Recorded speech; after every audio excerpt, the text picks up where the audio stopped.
Hello,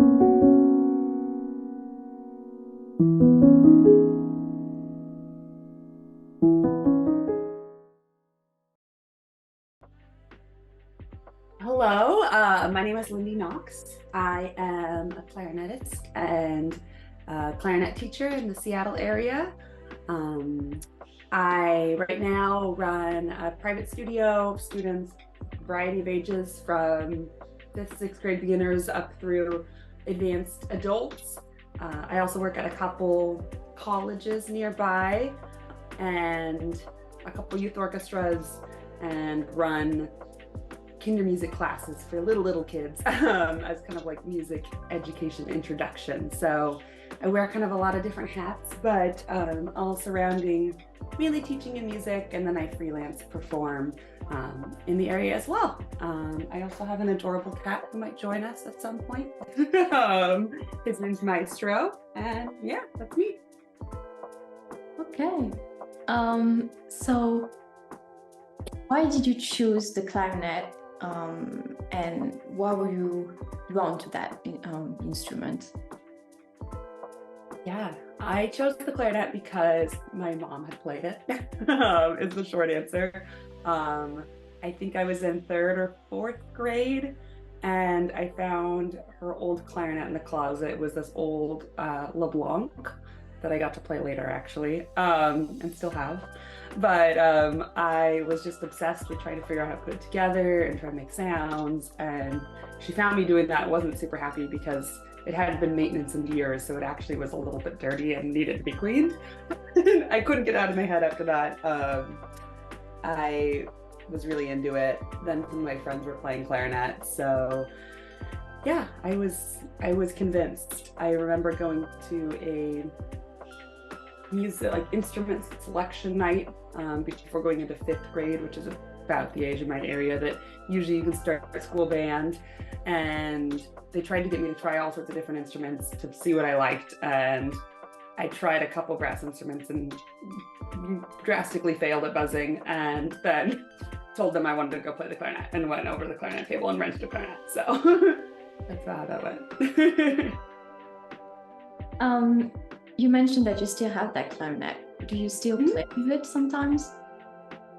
I haven't used it in a while, but I do still have it. It's a hard one to get rid of. It's sentimental value, but it would be a fantastic jazz clarinet if I played more jazz, because it has a very bright sound. It's an old wooden LeBlanc, and unfortunately the tuning isn't great, but again, if I ever joined a jazz band, it's got a great sound for that, but for classical, it's often a little too bright. So it's more sentimental value that it sits around. So you mentioned that you are a teacher. What is, in your opinion, on the current pedagogy used in most colleges and conservatories? Yeah, this is an interesting question. And I feel like I can answer from the perspective of where I was taught, because I think, at least if we're talking clarinet pedagogy, it really does vary a lot school to school, depending on the culture and the teacher. So my background is I went to a very small school in this area called Pacific Lutheran University. So my undergraduate teacher is Craig Ryan. And then I went to a much bigger school in the Midwest, Ohio State University, and studied with Dr. Carolyn Hartig. And kind of in between that, when I was in my undergrad, I did a study abroad for a semester and studied with a couple teachers in Austria, in Vienna specifically. So that's kind of the perspective that I'm coming from. But I will say, I guess some things that I really appreciated about my main teachers, all of them, was that they really approached each student individually. I never really had a teacher who was like, here's my curriculum, every student goes through it, one size fits all. It was very much, who's in front of me, what do you need, what are your goals, how am I gonna approach that? So I really appreciated that. I will say especially Dr. Hartig is a stickler on technique, and I so appreciate her for that. I think I came in as a master's student. In my first semester, I often tell my students I spent half my lessons playing G's and low G's and low E's, and just really simple exercises, really reshaping my hand position. She really made me rethink the concept of how my sound works. She is really has a good understanding of the body and how that relates to playing. And so I really appreciated that. So yeah, I think that's what I can speak to is from where I'm from. And I felt like I was really lucky with the teachers I had. They were overall really positive. I still keep in touch, consider them great mentors, even the ones in Vienna, although I don't keep in touch with them enough. But every now and then I still do. And when I've had the opportunity to go back and visit, I've always been able to go back and visit with them again. So yeah, that is, I don't know if that fully answers your question, but from my perspective, those are some things I appreciate about the pedagogies of my teachers, at least. Mm-hmm. So what was one musician culture shock that you experienced when you went to Vienna? Yeah, I'm sitting with this one. I think the only culture shocks I would say I would have musically was on the positive side, so I hope that counts. I just remember being shocked in the best way at how the whole city so embraced music. It was so a thread of the culture. Musicians were so highly respected and looked upon, just with such high honor. It seemed like everybody would go to some musical event, be it the symphony or the opera or whatever else was going on in the city. There's always tons of stuff. And it just seemed so much more the heart of the city, versus around here. Of course, we have some wonderful music culture, but it's often orchestras are fighting to get patrons that aren't their regulars. They're fighting to reach people that don't normally go to the symphony. There's often a lot of barriers to get in, and often people, I think, perceive it as stuffy or not for them. And yeah, so it seemed that culturally seemed very different.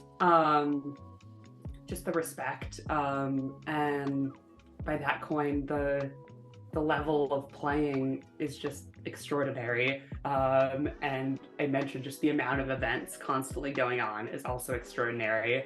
I would usually spend my time on Sundays planning out all the concerts I wanted to go for the week. And it would keep me on top of my homework because I wanted to get my homework done so I could go to all the concerts. And so I could see the opera when that opera was there, because they would change almost every week. And I wanted to see the symphony when they were there. And oh, the soloist is coming in, so I want to see them too. And so it's just the plethora of options, really accessible as well, is there, because they have the standing room, which of course you must, pretty much must be able-bodied to do, but thankfully I was able to do that. And that was really inexpensive and a wonderful option as a college student. So really loved that. How different were the institutions there, and how different was the pedagogy there?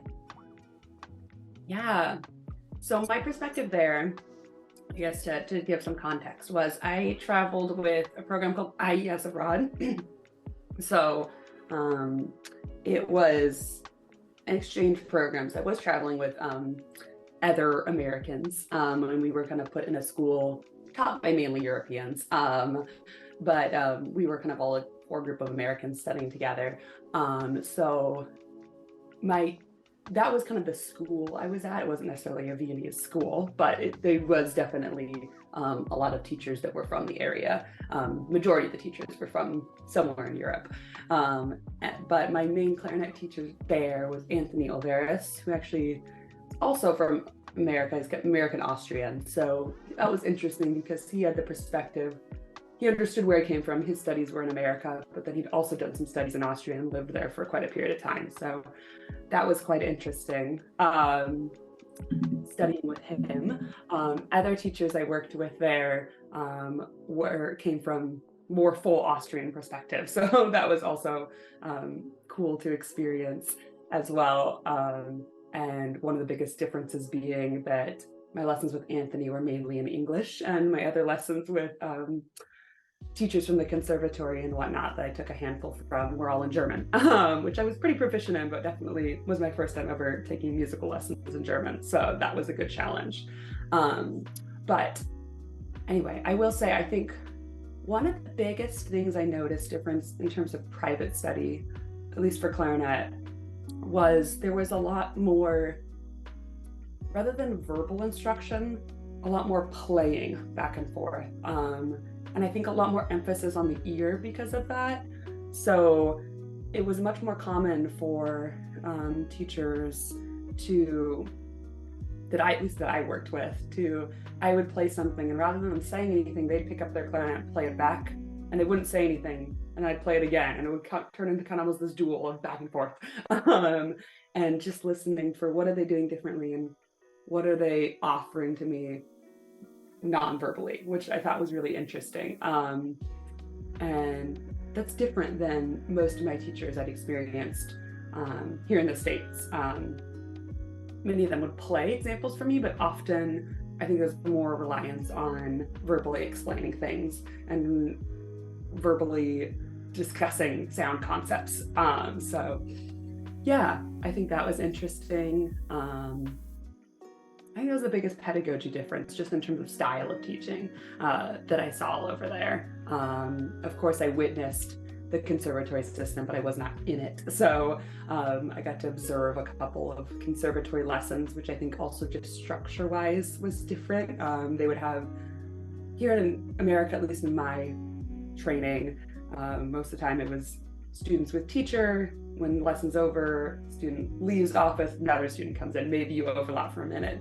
And the difference there was students would just kind of be coming in throughout lesson, politely, of course, quietly. And oftentimes the teacher would like call them up, and then they'd start all playing together. And it almost was more like half individual, half group lesson. And so it created this real cool culture of the studio where it didn't feel competitive. It felt like they were really all working together, and they were getting to see what others were working on in lessons really directly. So that was kind of interesting as well, and different than what I was used to. So as someone who studied overseas, how did you adapt in a new country and culture? And do you have any tips for someone who considers to study abroad? Yeah. I love that question, because if you have the chance, I understand it's a huge privilege. It's just such an incredible opportunity. I feel so lucky that I was able to go abroad. It really sounds so cliche, but opened my eyes in so many ways to different culture, to so much music, to some friends that I still get to keep in touch with, and people in another country I can go visit now. But yeah, adapting. I will say, I think it might sound somewhat obvious, but one of the most helpful things is just understanding the language as much as you can, which I don't think is a necessity, but definitely makes it easier. So I came in to my studies in Vienna having a couple of years in high school, and I think 2.5 years in college. So I'm not saying I was fluent in German by any means, but I was proficient enough. And in my time there, I really was able to get to a good conversational level, where I could take lessons in German and keep up, and occasionally have to ask for a word here or there, but was able to understand. And that was just a huge advantage, because, like I said, I was able to go study with teachers who, most people there, of course, speak great English, but a lot of them, I was able to go do things like at the conservatory, where when they're teaching other students, they're not going to be speaking in English. Maybe if they were teaching me, they'd adapt to English, but and be able to keep up with what was going on. And a lot of my colleagues there just didn't have that, because they had come and were taking their first semester German ever. So, if you can, there's tons of apps out there. They're hit or miss, but it's something, or find a language buddy or find a class and absorb as much of the language as you can. And then I think just be as open as you can. And I would say try to take in the culture and the norms as much as you can. I think that was something I tried to do. I don't know, I'm sure there were times I was not successful at it, but I think I was just very curious and open and how is this done? How is this done? Okay, I'm going to try and imitate that. And I think as musicians, we're maybe uniquely prepared for that because we do that in ensembles all the time, right? We're adapting to different conductors, we're adapting to different players around us, we're adapting to different teachers even. So yeah, just remaining curious and open and learning the language as best you can. I feel like there was another part of your question I skipped, but that was the advice part. So, what are the main things to master, in your opinion, in order to have a fulfilling life as a musician? It could be about our instruments or about like the business side of it. Mm-hmm. That's a great question. Yeah, there's so many ways you could take this question. But I think one of the things that I think is translatable to playing or business or anything you're doing is really getting to know yourself and how you learn. Learn how you learn. That sounds very redundant, but I think that's so important. And I think sometimes in our school systems, it's kind of like, what's the best word? It gets very repetitive and everyone gets to be kind of cogs in the machine, unfortunately, sometimes. And sometimes it's assumed, we all do the same things. And I know, at least in my studies, just throughout like K-12 school, a lot of it was, here's how to study, here's how to do this. And it was very like kind of one way. And then once you get beyond that, I feel like you're finally encouraged to, okay, figure out and pick which one's best for you. We're going to offer some, but figure it out. And then really, I feel like after I got out of college and grad school was when I was really able to tune into that. And specifically, we're looking at like practice, like what helps me learn music the best in my practice. And it might look totally different than somebody else. I, through encouragement from teachers, learned how long I can really focus for and what are the things that I really need to focus on. And then again, that translates out of the practice room. So in terms of business, I feel like I've learned and still learning, but I've learned these things work for me, these things do not. I've done a handful of programs and coachings, especially specifically for business stuff, which has been really helpful. And I've learned for myself, I do a lot better in a system that has some sort of personal group coaching or one-on-one or touch points versus a program that's totally asynchronous and you just like watch videos and learn. And I think that's really valuable to know, because now I know when I'm looking at doing whatever sort of program for whatever I want to learn, that's kind of what I look for. Or if I'm going to do something that's asynchronous, maybe I want to find somebody to do it with me because that will help motivate me. And some people might be the opposite, and I don't think either is better or worse, but I think that's a superpower if you can figure out how you learn what you need to do best. So yeah, figure yourself out, learn how you learn. You don't have to wait till you're out of school to do that. Really explore when you're in school. Take what your teachers give you, and of course, try on what they give you. Sometimes you get a lot of different perspectives, and I say try it all on and then keep what you want and leave what you don't. And yeah, just figure it out for yourself what works best.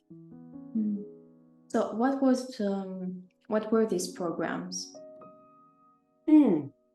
Yeah, so I guess I have done 2 business programs when I've been out of school, because I think that's something that's severely lacking in our schools, is teaching us how to have a real career once we get out, especially in today's world, which is not the same as it was 30, 40 years ago at all. So I did Nicole Ricardo's Create Your Career, great program for any in school or out of school people looking to do entrepreneurship. I've seen people in that class go do all sorts of things. So I was kind of coming it from the perspective of I really wanted some help marketing, website building my studio the way I wanted it to. So that's kind of what I did with that. But I've seen other people go on to create really awesome digital programs, create photography businesses or whatnot. So it's about for creatives. But she's awesome, so you can go check her out.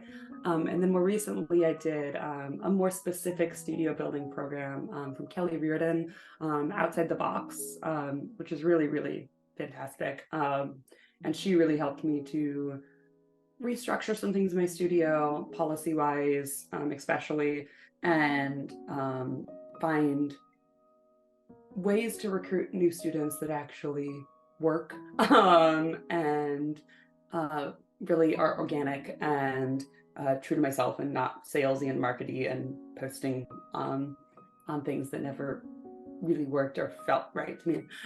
So that was really helpful in that regard. So those are the two that I've done outside of school. I definitely encourage people to look into those or others like them in school or out of school. They often have really great financing plans to make them more achievable. I know Kelly actually recently came up with a smaller version of her program that's a lot less expensive. So that's an awesome program to check out. It's specifically, I think, for students or just out of school students looking to start their studios. And it's at a much more affordable price point. So could be a great option for people. Yeah. Talking about studios, what was a defining moment for you as a teacher?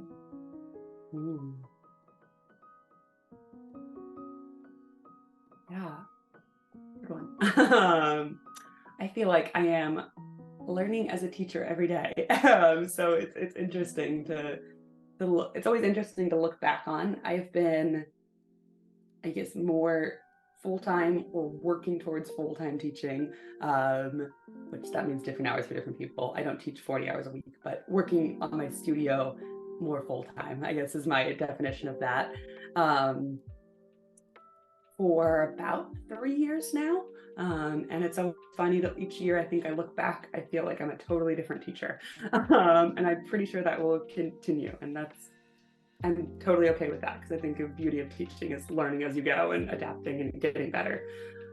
Okay, so one defining moment. I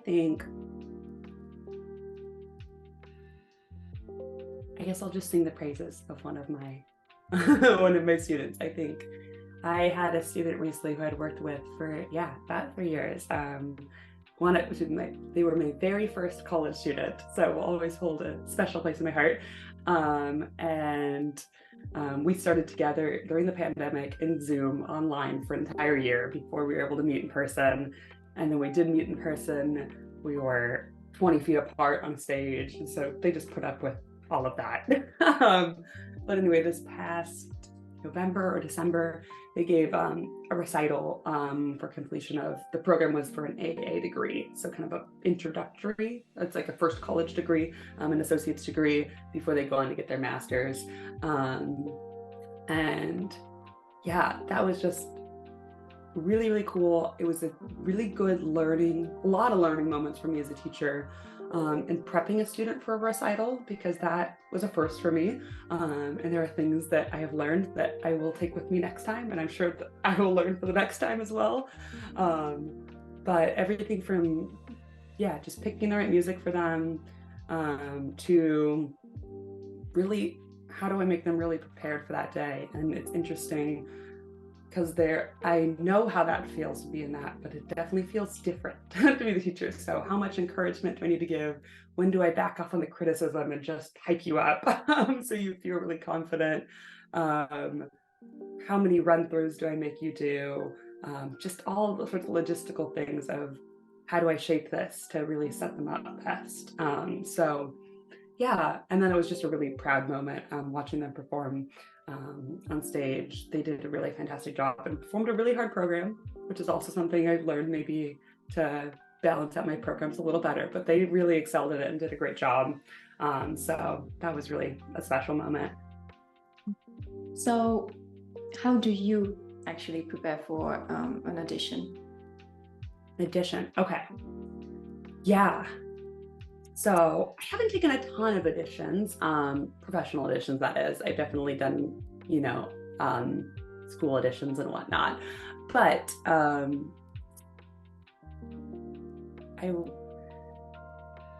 think I'm still learning my process. But again, I think harping back to what I said, learn how you learn is really important also in prepping for an audition. So know, what's going to work for you, how you're going to absorb the material best. But, I guess to get down nitty gritty, ideally, I'd like 6 to 8 weeks at least before an audition, if possible, to prep. So, whenever that timeline is that I first get the music, want to look over the excerpt list. Are there any that I'm unfamiliar with? That's probably where I'm going to start. So I think start by making priorities. If it's Beethoven and Brahms and Mozart, of course we can spend time on those, but I feel more comfortable that I'm like, okay, familiar with these. If it's an excerpt I have a lot less familiarity with, my first step is probably going to be to do a lot of listening and score study and checking out. Big fan of the Working Clarinetist book, checking out any notes in there if it's in there. But then once I get into practicing, again, it's about priority. So I want to be practicing all the excerpts, but I want to get specific on what I need to be practicing. So if we're still looking like 6 weeks out, for something like Mozart, I'm going to be just slowing things down a lot and working through all those runs in different ways, just really getting the fingers clean and even, probably working technically on my starts to notes, things like that. I'm also a big fan, this is kind of just a practice technique, but especially in prepping for an audition or recital, and making my fundamentals kind of reflect what I need to work on in the excerpts, because that also helps you save time. So if I've got Beethoven 8 on an audition excerpt, then probably somewhere in my fundamental session, I'm going to be working on my altissimo, and maybe even altissimo tonguing. So that way when I get to that excerpt, I can focus more on the music and hopefully a little less on the technique because I've already worked on it. So that's, I think, really, really beneficial. I use our planner. Most recently, I've been using DCA's, Digital Clarinet Academy's planner. So that helps me stay on track. I set goals for the week and identify what needs to be done that day. And then once I get closer to the audition, I think playing for as many people as possible is really important for people that you trust. So maybe not as many people as possible, but play for at least a good amount of people that you trust to give you good musical critique that's going to help you. So my partner generally has to listen to me play a lot. So I call him in all the time and say, hey, listen to this. What do you think of this? I want you to listen for this. And it's nice because he's not a clarinetist, so sometimes he offers different opinions that are good. Or I will call up my undergraduate teacher who's pretty close by and play my excerpts for him, or some friends that I have nearby, or hop on Zoom and with another teacher is an option as well nowadays. So as we're getting closer, probably like at least starting a few weeks out, I would do that. And then take what they say, continue to work on that. And then, I would say as it gets closer, I grew up as an athlete, so I kind of think of almost like deceleration training as you get closer to the audition. So that last week, I don't want to be burning myself out, practicing as many hours a day, crank out the excerpts. Most of the work is done by that point. I want to be hitting little details and doing a few run-throughs, and then day of, just doing a short fundamental session, trying not to overplay, picking a good read or a couple of reads, maybe touching a couple things slowly. I generally don't like to play things at full speed on a performance day. It generally just psychs me out. And again, you're not going to gain any speed or technique that day. It's already done. So probably just playing through things slowly. That helps calm me down. And I was somewhat long-winded, but hopefully some good tidbits in there. Again, it's something that I think I am definitely still very much learning, since it's a new process to me. So I feel like I'm adapting and changing at each one that I take. You just said that you grew up as an athlete. Mhm. How did it maybe help you as a musician with like maybe discipline or something else? Yeah, super interesting. I think definitely helps with discipline. Discipline, endurance, perseverance. Those are big things. Good teamwork, I think, as well. I grew up on teams my whole life, and you learn how to support each other, and encourage each other, and you can't win without each other. Even things like, I did a variety of sports, but for a good chunk of my life, I did some individual team sports like running and swimming, but even those you still win as a team, even though you compete individually. So I think that's a really good lesson as a musician as well, because so much of what we do is also part of a team. It's sometimes ironic because there's so much competition often, which I sometimes have issue with, but really we play in ensembles and we're a team and we're not fighting against each other. And if you are, it's not making great music, right? The best ensembles are really working together. There's a lot of respect and love for each other, and that's what it is. But yeah, I think I started music also at a young age. I started with piano when I was 5, so I was kind of doing them simultaneously. But I definitely think the lessons in athletics of, you just keep going, you don't give up, you work together, all of that translates over well to music as well. How do you deal with like competition in the music industry and also back then when you were a student? Yeah, well, I will be the first to admit, when I was a student, I definitely got into the competition. I was, especially in middle school, high school, I was the clarinet who was constantly challenging for first chair if I wasn't sitting first chair. I always wanted to be in that spot. That was like the most important thing to me. So I very much was into the competition, which I think in some ways pushed me to practice and be better, but I think it was not the right type of fuel. It's not the type of fuel that I would like to give my students. So I think as I got older,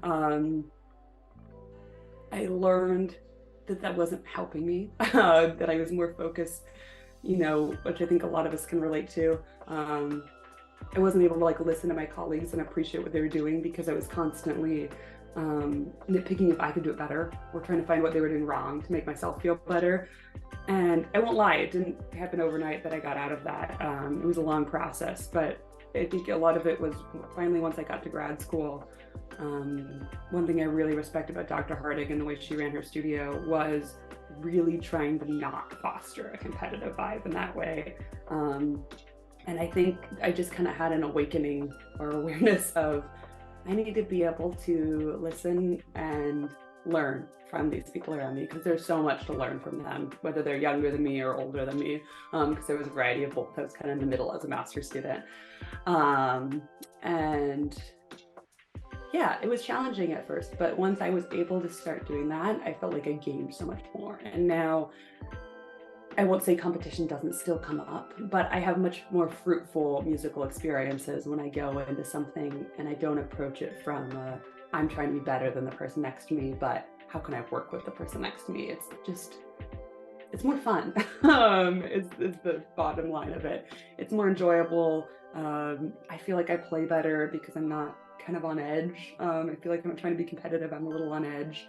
And yeah, I don't do competitive athletics anymore. I haven't since high school, but I'd say movement is still a huge part of my life. And so I think trying to get that competitive side of me out elsewhere is also helpful.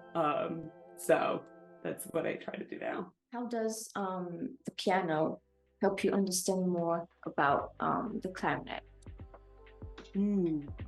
Yeah, I think playing another instrument is super valuable. I definitely don't consider myself a pianist anymore. I can handle some simple tunes, but I think growing up playing piano, and basically I took it very seriously. When I played it, I started about age 5, and I played pretty seriously until I was about 15, at which point I was just getting really into clarinet, and my parents were kind of like, we're not gonna pay for lessons on both, so one or the other, and I chose clarinet. Mostly because at that point I was really into band, and a lot of my friends were in band, and I really wanted to excel in band. And I still loved the piano, and I still do, but it was so much more solitary that I really wanted to focus on clarinet because I loved being with others. But I think it's really gives you a lot of insight. Playing a different instrument, it was a huge asset going into school and band, being able to read music really fluently in both clefs and be really familiar with not only the notation, but dynamics and just markings and whatnot. A lot of that was very familiar to me. So that is great. And I think it also just gives you a different perspective. It allows you to hear things in a different way. I mean, one of the biggest differences, of course, with piano is that you're playing so much more of the lines. You have all the notes, you can play the chords, versus clarinet, aside from some extended technique and harmonics, we play one note, one line at a time. And so I think that perspective of maybe kind of a more fullness to the music that you get with piano is really useful. And just, of course, pedagogy and teaching differs a little bit, but I think growing up with that structure and lessons in piano, and a lot of the lessons that I learned and how to practice. Honestly, the way I teach hand position a lot harks back to how I was taught hand position on piano. Of course, it's slightly different, but the C curve that we aim for on piano translates really well to clarinet as well. So there's even some technique that transfers over. But yeah, I think it's a really valuable thing, and I love it when students come in having played piano, because I think, again, then generally, at least that reading and that music literature fluency is at a lot higher level, even if they're a young clarinet student. So that just really, we don't have to spend time on that as much in lessons, which just allows them to focus on other things. If there's one thing that you could change in the practice room, what would it be? This is a great question.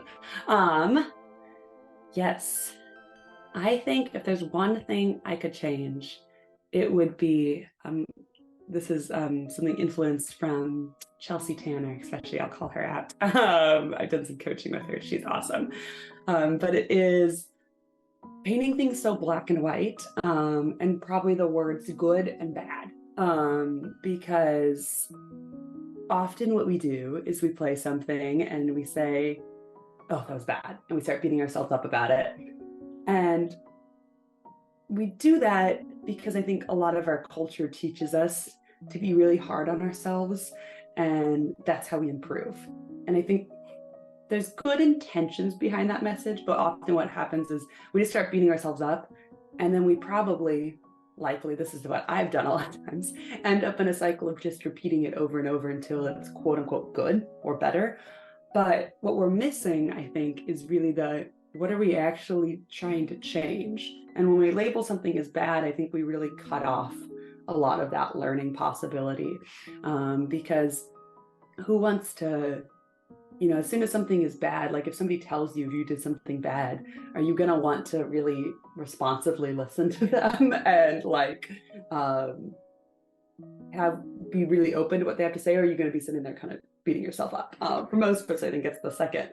So I really wish we could change that in the practice room. And that's something I've really actively worked on trying to, and continue to work on trying to change for myself, is using more neutral language and being more specific. So I still, of course, catch myself playing something and say, I didn't like that, it was bad. But I try and stop myself and say, okay, what am I labeling bad about it? What is it that didn't go the way I wanted it to? Was it the rhythm? Was it, maybe it's something I just played a wrong note. Okay, then that's a pretty simple neutral. That note did not match the page. Let's fix that. Maybe it's something more nuanced, like the way I did a crescendo, or the phrasing that I want to change. But if I can get more specific, now there's a learning opportunity. And when I repeat it again, I have something to listen for. So there's more chance of success. And okay, this is what I'm focusing on. Did I achieve this or not? If not, what can I do different? And that just feels much more constructive, again, than hitting the rabbit hole of repetition. So yeah, getting really good and bad back through. That's my number one thing. What was like the worst advice that another musician or maybe a teacher gave you? Yes. So something that I didn't realize how damaging was at the time. And I think, like a lot of what we might qualify as bad advice, I can see the good intention behind it, but I'll explain how I think it was really damaging to me and probably to others. Was I was told more than once that if you're not practicing, somebody else is. And basically the underlying message of that is that we should always be working, we should always be practicing. It's really fueling that competition, that somebody else is working harder than you, so they're gonna get the job and you're not. It feeds into this cultural norm that we shouldn't be doing anything else. We shouldn't have any other interests or hobbies. We should be dedicating 100% of our time to music, which is unrealistic because we're human. And I actually think that's another tangent, but those other interests can really feed our music. But anyway, yeah, I was told that, like I said, multiple times from a really young age. And for me, what it really led to was I took that very seriously, and I was like, okay, I need to be grinding and practicing as much as possible, because I want to be as good as I can, because I care. This was from a teacher that I respected, so they know what they're talking about, and that's what I need to do. So what that led to was a lot of stress, tears in the practice room, just a lot of unhappiness around practicing for a while. I still did it. I'm grateful. I feel like I never really lost that love for clarinet deep down, but there was times when it really was a struggle. And beyond that, I also developed some pretty significant overuse injuries, which I still have to be cautious of today. Thankfully, I've learned preventative and be able to work through those and still play. But there was a time when it was pretty debilitating, and I completely ignored it to a large extent because, again, I was taught that it was just, if I stopped practicing, it was over. So I didn't, even when I was in pain, even when, there was a lot of red flags my body was sending me. So yeah, I know the intent from this teacher was to motivate us to work hard and to really dedicate. But I think there's a lot of harm that can come from that message. And for me, I know it definitely did. And it's something that I didn't realize, again, how damaging it was until, honestly, a few years ago. I've been in therapy for a few years, and my current therapist, she's awesome. And the amount of time she's brought that back up to me, I've had to be like, oh, was that a bad thing I was taught? She's like, yes, you shouldn't have been told this. And I was like, oh, and really, like, it took several times hearing it to realize that it was even damaging. I was just like, no, that's okay. No, this is not healthy.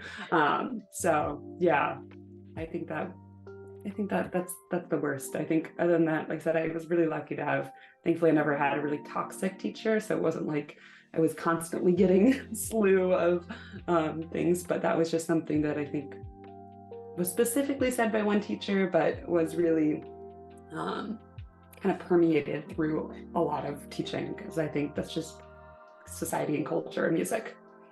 What do you think about the ageism in our industry?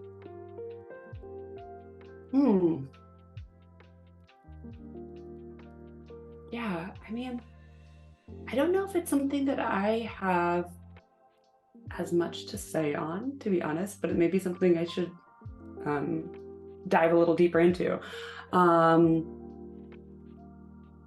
I yeah, I'm not totally sure how to respond.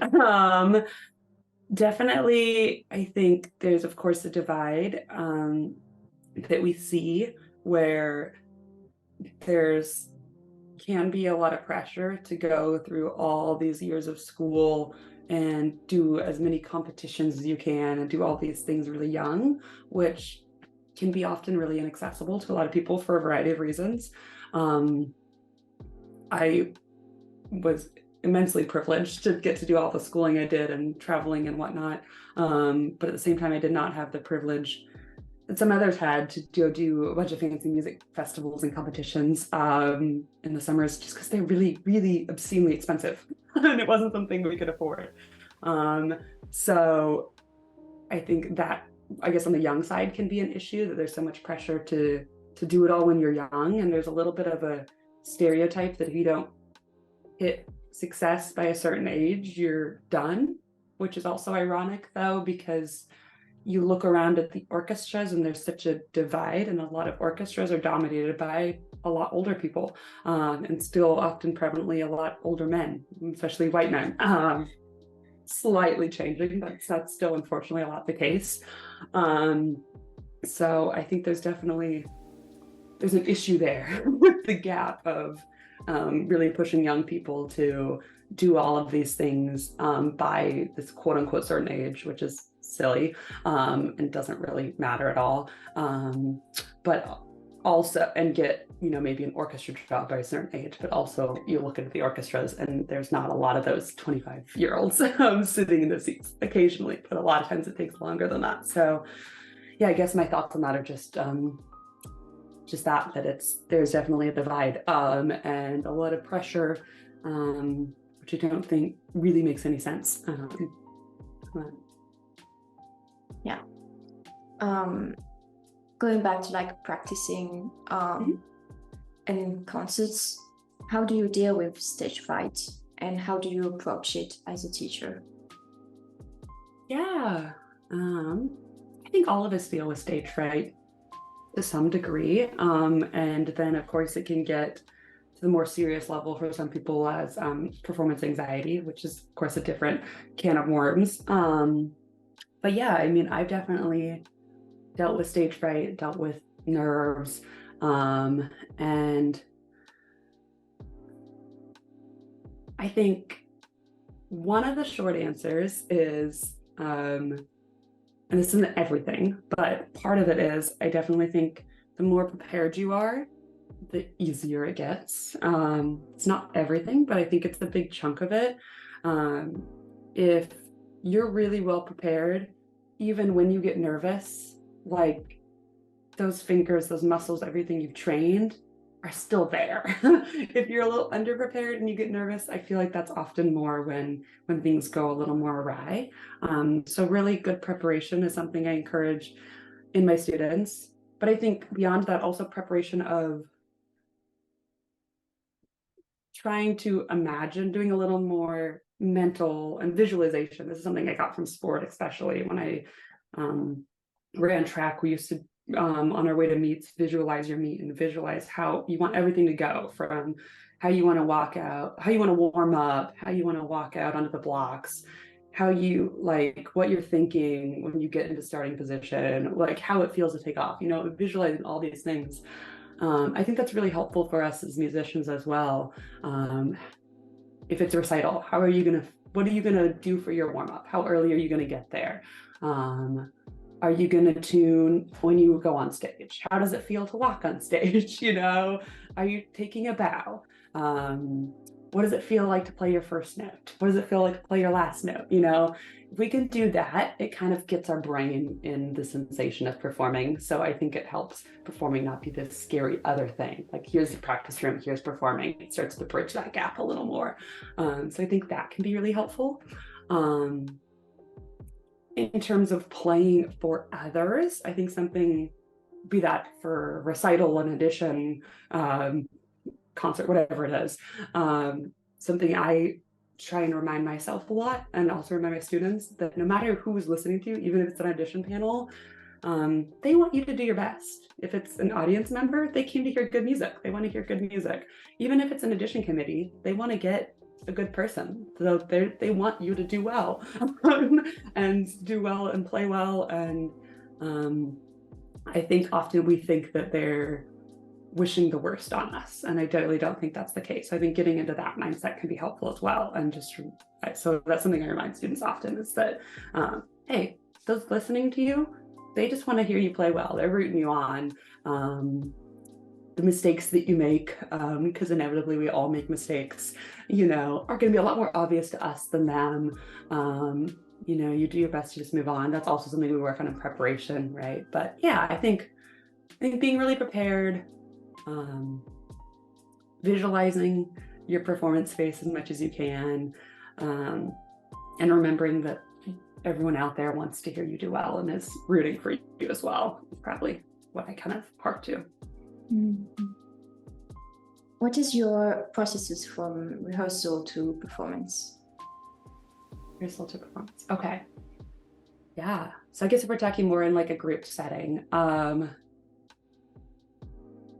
some of this will overlap with what I said about how I prepare for an audition. But yeah, if I'm playing in an orchestra, however long I've had the music beforehand, I am of course practicing the tricky spots on my own and working through stuff.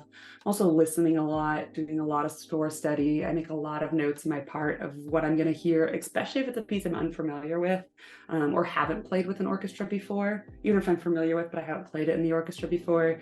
I try to make it feel as much like I have if possible. So I think the way I found that's most helpful with that is doing a lot of listening and score study and making notes in my part. I know I'm going to hear flute here. I know I play with oboe here.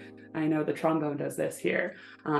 So again, it's kind of that same thing as the visualization. When I get into that first rehearsal, it's not as foreign. I know what to expect. And then in the rehearsal, again, trying to get out of that competitive mind, trying to just be open to what the conductor's saying, what if I'm playing in a section, what the principal's saying, maybe what other sections are saying, or not saying, just responding to them musically, just trying to, I think that first rehearsal, I'm really just trying to absorb it all, and where do I fit in and what do I need to adjust? And then of course making notes also of, I need to practice this more, or this is faster than I thought, or this is that. And then going home and working on that. And then, the next rehearsals trying to change that. And then by the performance, again, just trying to get into the mindset of, you do this once, enjoy it while it's here, really soak it up. Of course, stay focused, but I think I try and get to the mindset of enjoyment as much as possible. And how cool is this that I get to go do this? And that's not ignoring my feelings of nerves, but that helps me not focus on what is everybody thinking? Are they judging me? Will I get pulled back? All of those sort of things, and more focusing on the music and the experience. So I read that you did a lot of masterclasses, and I was wondering, how do you prepare before going to a masterclass? Yeah, I've done a good amount. I think one of the things that was kind of a unique opportunity I got in grad school was that my professor took a sabbatical for a semester. And it was kind of unique. It was kind of I think not the traditional way this is done. Typically, a visiting professor would just step in for that semester.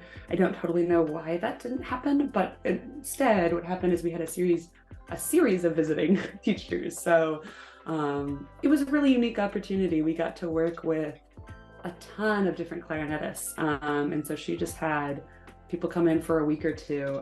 So I got to work with Elsa Verder and Reinhard Wieser, and some of her former students, and just, I know I'm missing other names, but there was a lot of really, really great. Frank Cohen was another one who came in. So that's where a lot of those masterclasses came from, which was really fantastic. I don't know if I'd say I prepare for a masterclass any different than any other performance, except for maybe just being ready, being open to what the teacher in front of me or masterclass leader is going to offer. I think that's the biggest thing. Oftentimes in a masterclass, it's not your teacher, it's somebody different. And so I think the perspective I try to go in with is I'm going to try and take everything they give me on. Often, they'll ask you to play something again. I'm going to try it, to my fullest potential. And if I hate it and it doesn't work, then later on I can ditch it. But I think my perspective is in that moment, I'm going to really try and embrace it, even if I don't necessarily agree with it, or if it's something completely new that I'm like, I don't know if I like that. I'm going to really try it on. And then usually I'm going to try that on after too in the practice room, because it's of course a different experience up there in the 5 minutes, usually in front of your colleagues. But yeah, I would say just being open to that is probably the only difference between that and preparing for anything else, because you don't know what they're going to offer. You don't know sometimes how much you're going to play. Sometimes they have you play all the way through it. Sometimes they stop you. Sometimes they ask you to play a lot again. Sometimes they don't. So I think it's just being open to whatever they may offer and say. You talked about injuries prior. When you have an injury, how do you practice, if you still can practice? And of course, we need to rest, but if you want to practice, how do you do it? Yeah, I guess I would say first and foremost, listen to your doctor and what they have to say, and how they offer you to practice. But also, really advocate for yourself. On that point, I would say advocate for yourself with the doctor too, and say, hey, here's what I do and here's what it looks like. I know this is something PAMA, the Performing Arts Medicine Association, is trying to change the tide on, but I've encountered a lot of doctors who I don't think understand the demands of what we do. So sometimes it can even bringing your instrument and saying, hey, this is the motions I do. Is this okay? Or what can you do to help me? So listen to them first and foremost. I think I mentioned, I was really lucky that when I did get injured, I never was forced to stop playing, especially for any extended period of time. The injuries I had related from very common clarinet injuries, some tendonitis in my wrist, and especially spurring all the way up to my right thumb from how I was holding the clarinet, and again, overuse, just playing too many hours back to back. So my biggest changes during that time, which I still carry on, is just not playing too long in any period of time. And so generally in practice, the longest I'll generally practice in one stretch is 45 minutes to an hour.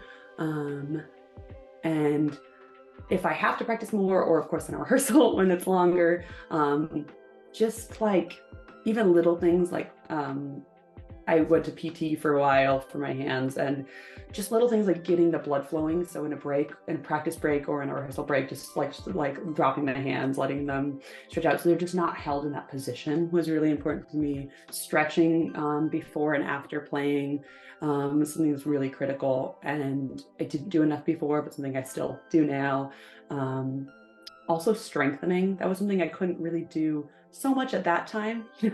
Again, follow your doctor's advice on this, but oftentimes when you're injured, you have to kind of just rehabilitate, and strengthening might be a part of that, but sometimes we have to, heal things before we can strengthen. But I think one of the reasons now I've been a lot better with not having those injuries occur, aside from being careful about my practice time, is really taking care of my body and strengthening things like my shoulder so that my wrist doesn't take so much of the weight from lifting the clarinet from the right place. So stretching, strengthening. I guess if you absolutely can't play, some things you can do are get creative. There's other ways to practice. Listen to your music, score steady. If you can still move your hands, you can finger along, or you can do some breathing exercises. All of that's still beneficial to your clarinet playing and your musical abilities. I think often we get caught up in the only practicing is sitting there blowing notes over, and I don't think that's necessarily true. So I think there's ways to do that to still stay connected, even if you can't physically play. one book that I just got at Clarinet Fest. Mary Alice Durham, I think it's Durham, the one-handed clarinetist. She wrote this book because she had a really debilitating injury for years and could only play with one hand, and there was nothing out there to do that. Sorry, my cat is joining us. So that's a great resource as well. If it's one of your hands that you can't use, she has exercises and ways to use and some good music in there for either just left hand or just right hand as well. So so cute. They all good days. A little cameo from Maestro. Yes. What is one thing, in your opinion, that every clarinetist should not forget to work on? I think I will quote my very first clarinet teacher: long tones, long tones, long tones. They, I know, are not always most exciting, but I think benefit so many aspects of our playing. Of course, air, tone, sound, embouchure, voicing, that's so many areas of technique right there. And there's so many different ways to do them and focus on different aspects of your playing. So like I mentioned, I often tie this to what I'm working on. A couple years ago, I was playing Appalachian Spring, and I did a lot of long tones working on soft high notes, or maybe I'm playing something really bombastic and loud and I want to work on my dynamic range. So long tones. And I will say on that, I think one of the hardest things, I might even hesitate on any wind instrument, but I'll speak for the clarinet, is to be able to do a really, really excellent hairpin crescendo, to be able to go from pianissimo to fortissimo, back to pianissimo, in good tone, in good intonation, in, keeping it even, between those dynamics, being able to do that in different ranges. It's so hard. But if you can do that, then that unlocks so much music. You've got fantastic control if you can do that really well, especially if you can do that on all notes. So yeah, work on your long tones. Don't neglect those. Yeah. Finally, what is one advice that you would give to an upcoming musician?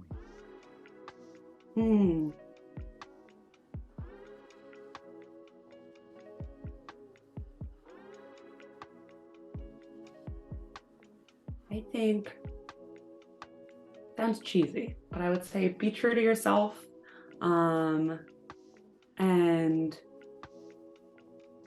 go after what you want. Don't be afraid for that to look different than your peers or your colleagues, because really in today's world, we talked a little bit about entrepreneurship, but I think that's really, I think all of us musicians have to be entrepreneurial in our careers, and at least to some degree. And so the people that are really successful at that really take what's unique about them and work with it, so yeah, don't shy away from, if you're a sensitive person who loves working with little kids, I think there's a place for that. I think I wasn't sure how I would tie my love for little kids with being a clarinetist and being seen as professional and esteemed, and because there's often a stigma against that. If you're the better you are, the older the students, the more advanced you work with. I don't think it's necessarily true. I think teaching beginners is the hardest thing that I do. And I also love working with little babies and toddlers. So that's part of my job that I do. And doesn't really, in some ways, has to do with the clarinet. In some ways doesn't. Of course, I'm not giving them clarinets. But I think I actually learn a lot about teaching from those little kids, because they remind me to be really patient. They remind me to be creative. They also really challenge me to remind myself of how we all grow and develop. And that really translates to how we learn. So yeah, just be yourself and Don't be afraid to go after what you want or create what you want, even if it's not quote unquote what you've been taught as success or what you see everybody else doing. That's what's going to be more interesting. And if you like it, you're going to enjoy your life more. So, yeah. Yeah. Yeah. So thank you so much, Lyndi, for taking the time to talk with me. Like, we've been wanting to do that for a couple of months, I think. So we did it. We did it. Thank you for having me. It's a blast. Yeah. Thank you so much.